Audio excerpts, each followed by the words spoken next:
Hello student, welcome back my YouTube channel. आप सभी का हमारे यूट्यूब चैनल गौरव 14 हाउस चश्मा का फिर से स्वागत है।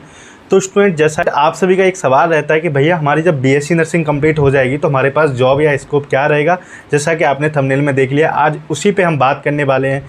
तो स्टूडेंट, आज मैं आपको सारे डिटेल्स के साथ बताऊंगा क्या क्या जॉब्स ऑप्शंस होते हैं बीएससी नर्सिंग करने के बाद, कौन कौन से फील्ड्स में आप जॉब कर सकते हैं, क्या क्या सैलरी होती है, स्टेट में जॉब ऑप्शन क्या होते हैं, सेंट्रल में जॉब ऑप्शन क्या होते हैं, वो सारे आज मैं आपको इस वीडियो के माध्यम से बताने वाला हूँ। अगर आप इस चैनल पर पहली बार हैं तो चैनल को सब्सक्राइब कर लेना, वीडियो को लाइक ज़रूर करके जाना, कमेंट बॉक्स में अपना सजेशन ज़रूर दे के जाएँ, जिससे मुझे इंप्रूवमेंट में हेल्प हो सके कि आपको क्या एक्चुअल में डाउट्स आ रहे हैं। चलिए वीडियो की शुरुआत करते हैं। मैं आपको स्क्रीन पे लेके चलता हूँ, जहाँ से आपको एक एक चीज़ें अच्छे से एक्सप्लेन करके बताने वाला हूँ कि आपको क्या क्या जॉब्स अपॉर्चुनिटी रहेंगी जब आपकी बीएससी नर्सिंग कंप्लीट हो जाए। तो स्टूडेंट, यहाँ पे मैं बीएससी नर्सिंग के बारे में थोड़ा आपको ब्रीफली आइडिया दे देता हूँ कि बीएससी नर्सिंग कोर्स क्या होता है। तो बीएससी नर्सिंग कोर्स आपका 4.5 साल का कोर्स होता है। इसको कंप्लीट आपके हाथ में degree as a registered nurse जो आपका नंबर आता है, जब तक आपके 4.5 साल कंप्लीट हो जाते हैं, इसमें आपकी इंटर्नशिप और आपकी जो भी क्लासेज हैं वो सब कंबाइंड होती हैं। चलिए दूसरी बात करें तो दूसरा पॉइंट यहाँ पे लिखा है मैंने, ग्रेजुएशन डिग्री। बीएससी नर्सिंग एक ग्रेजुएशन कोर्स है। अगर आप बीएससी नर्सिंग करने के बाद अदर फील्ड में एज ए ग्रेजुएशन इस कोर्स का यूज कर सकते हो। उसके बाद थर्ड पॉइंट है प्राइवेट एवं गवर्नमेंट कॉलेज। बीएससी नर्सिंग आप प्राइवेट एवं गवर्नमेंट कॉलेज किसी भी कॉलेज से कर सकते हैं, है ना। प्राइवेट कॉलेज के लिए आपको डायरेक्ट एडमिशन ले सकते हैं, गवर्नमेंट कॉलेज के लिए बहुत सारे स्टेट में एंट्रेंस एग्जाम कंडक्ट करवाया जाता है। चलो, बीएससी नर्सिंग के बारे में ये आपको थोड़ा आइडिया लग गया। अब सवाल यहाँ आता है कि जब भी बीएससी नर्सिंग में एडमिशन लेते हो या फिर बीएससी नर्सिंग कंप्लीट करने के बाद दिमाग में कहीं ना कहीं एक सवाल आता है कि आखिर इसमें क्या जॉब्स हैं, क्या स्कोप है, आगे फ्यूचर में क्या जॉब कर पाएंगे हम। वो सभी आज यहाँ पे मैं आपको ब्रीफली अच्छे से समझाने वाला हूँ, कौन कौन सी जॉब्स होती हैं, कौन कौन सा फील्ड है बीएससी नर्सिंग स्टूडेंट्स के लिए जब वो डिग्री कंप्लीट कर लेते हैं या फिर उनका एडमिशन लेते हैं, तब वो सारी चीज़ें मैं समझाने वाला हूँ। चलिए, बीएससी नर्सिंग की जॉब्स को यहाँ पे मैंने दो कैटेगरी में समराइज किया है। गवर्नमेंट जॉब्स की बात करें तो सेंट्रल जॉब्स और स्टेट जॉब्स। सेंट्रल जॉब्स में आपने बहुत सारे कॉम्पिटिटिव एग्जाम के नाम सुने होंगे, जैसे AIIMS, railway, navy, army, other central field की जो भी वैकेंसी होती है उन पे as a nursing officer as a आप काम कर सकते हो। अगर बात करें स्टेट में, स्टेट को लेके सवाल उठता है कि सर स्टेट में क्या क्या ऑप्शंस होते हैं। तो स्टेट में आप स्टेट हॉस्पिटल जैसे पीएससी, सीएससी, डिस्ट्रिक्ट हॉस्पिटल्स इत्यादि पे आप काम कर सकते हैं एज ए रजिस्टर्ड नर्स होके या फिर नर्सिंग ऑफिसर होके।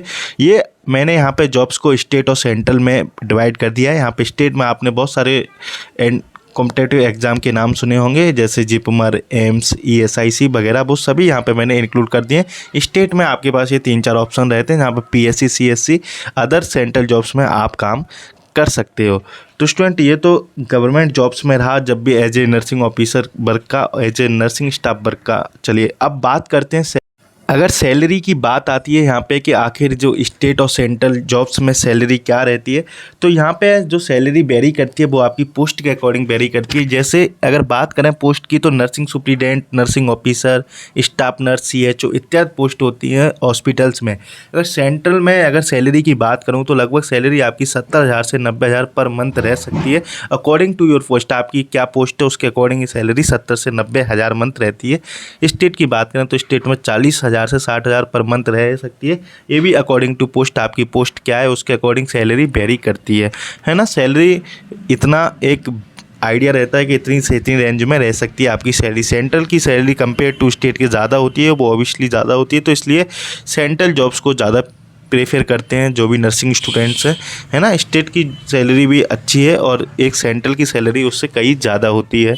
चलो, अब उसके बाद सवाल आता है कि सर क्या हम नर्सिंग करने के बाद टीचिंग में कोई करियर बना सकते हैं गवर्नमेंट जॉब्स में। तो चलिए, नेक्स्ट हमारा जो पार्ट रहने वाला वही है कि आप गवर्नमेंट जॉब में टीचिंग में अपना करियर बना सकते हैं as a tutor, as a professor. आज बहुत सारी ऐसी नर्सिंग कॉलेज हैं जिनमें असिस्टेंट प्रोफेसर और प्रिंसिपल्स की पोस्ट निकलती हैं। उनके लिए आप बीएससी के बाद एमएससी के बाद पीएचडी करके आप वहाँ पे as a teacher, as a professor, as a tutor work कर सकते हैं। अगर इसमें सैलरी की बात करें तो स्टेट में 40,000 से 60,000 पर मंथ सैलरी रह सकती है और सेंट्रल में 60,000 से 90,000 पर मंथ, वही आइडिया नर्सिंग ऑफिसर के बराबर सैलरी रहती है। जो भी आप टीचिंग में जाना चाहते हैं। तो चलो अब बात करते हैं थर्ड नंबर पे प्राइवेट सेक्टर। जितना भी सुना है आपने आज तक वो प्राइवेट सेक्टर के बारे में ही सुना है। प्राइवेट सेक्टर में नर्सिंग वाले स्टूडेंट बहुत जाते हैं, जो या तो आप इनको नंबर 1 पे प्राइवेट हॉस्पिटल्स में वर्क कर सकते हैं या फिर खुद का नर्सिंग होम केयर खोल सकते हैं, है ना। इसमें अगर बात करें सैलरी की, तो सैलरी यहाँ पे फिक्स नहीं होती। सैलरी आपके स्किल्स पे, आपकी प्रोसीजर पे, आपके वर्क फील्ड पे, आपकी प्रोग्रेस पे डिपेंड करती है कि आपको कितना अच्छा आता है। उसके अकॉर्डिंग आपको प्राइवेट हॉस्पिटल्स वाले पर्टिकुलर सैलरी पे फिक्स कर लेते हैं। तो इस तरह से प्राइवेट सेक्टर में एज ए नर्स आप रजिस्टर्ड नर्स होने पे ही काम कर सकते हैं। रजिस्ट्रेशन नंबर आपकी डिग्री कंप्लीट होने के बाद आता है, जब आपको प्रैक्टिस करने की परमिशन होती है। तो ये एक ब्रीफली आइडिया था गवर्नमेंट जॉब्स और प्राइवेट जॉब्स का एज ए नर्सिंग ऑफिसर और एज ए ट्यूटर के रूप में। अब जो सवाल उठता है वो आता है कि सर आउट ऑफ इंडिया हम कैसे जॉब्स कर सकते हैं, क्योंकि ये सवाल मुझसे हर बार पूछा जाता है। वीडियो को प्लीज़ लाइक कर दीजिए अगर आपने यहाँ तक वीडियो देखी है। तो देखो, आउट ऑफ इंडिया के लिए आपको OET, आईलेट्स जैसे कॉम्पिटिटिव एग्जाम निकालने पड़ते हैं, जो कम्युनिकेशन के एग्जाम होते हैं, है ना। इनके एग्जाम क्रैक करने के बाद ही आप अदर कंट्री में as a registered nurse job कर पाते हो। यहाँ पे अदर कंट्री में इंडिया से बिल्कुल डिफरेंट होता है। वहाँ पे आप ये कॉम्पिटिटिव एग्जाम निकालने के बाद, डिग्री के बाद जब जाते हो, तो आपको एक स्पेशलिस्ट कोर्स कराए जाते हैं पर्टिकुलर फील्ड में। ऐसे नहीं होता इंडिया में क्या होता है, अगर OPD की नर्स है तो उसको ENT में भी लगा दिया, कहीं भी लगा दिया, नहीं। वहाँ पर्टिकुलर नर्स को एक फील्ड दिया जाता है कि अगर आप ICU की नर्स हैं तो ICU में वर्क करेंगे, OT की नर्स हैं तो OT की नर्स OT का काम करेंगी। तो इस तरीके से वहाँ पर्टिकुलर और कुछ कोर्स भी करवाए जाते हैं। उसके बाद आपको एज ए रजिस्टर्ड नर्स वहाँ पे आप काम कर सकते हैं। अगर सैलरी की बात करें तो ये 1 लाख से 2 लाख तक बीच में हो सकती है।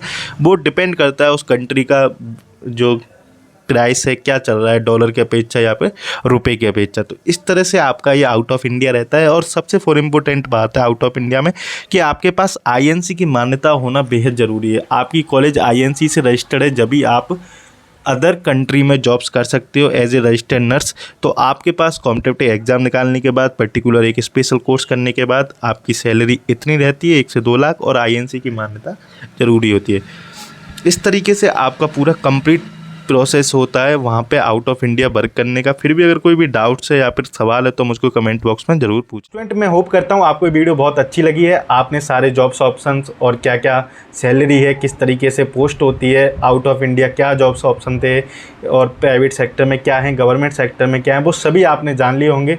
फिर भी आपका कोई भी डाउट्स रहता है तो मुझको कमेंट बॉक्स में ज़रूर बताना, मैं उसको सॉल्व करने की कोशिश करूँगा। तो ये ऑप्शंस रहते हैं BSc नर्सिंग जब आप कंप्लीट कर लेते हो स्टूडेंट, तो as a registered nurse, as a nursing officer आप इंडिया और आउट ऑफ इंडिया भी काम कर सकते हैं। अगर आपकी स्किल्स अच्छी हैं तो आपको आउट ऑफ इंडिया बहुत अच्छा सैलरी मिल जाता है, और इंडिया में भी अच्छी खासी सैलरी है। वो डिपेंड्स करता है कि आप इंडिया में जॉब करना चाहते हो या आउट ऑफ इंडिया जॉब्स करना चाहते हो। वीडियो अच्छी लगती है तो प्लीज़ चैनल को सब्सक्राइब कर लेना, वीडियो को लाइक करना।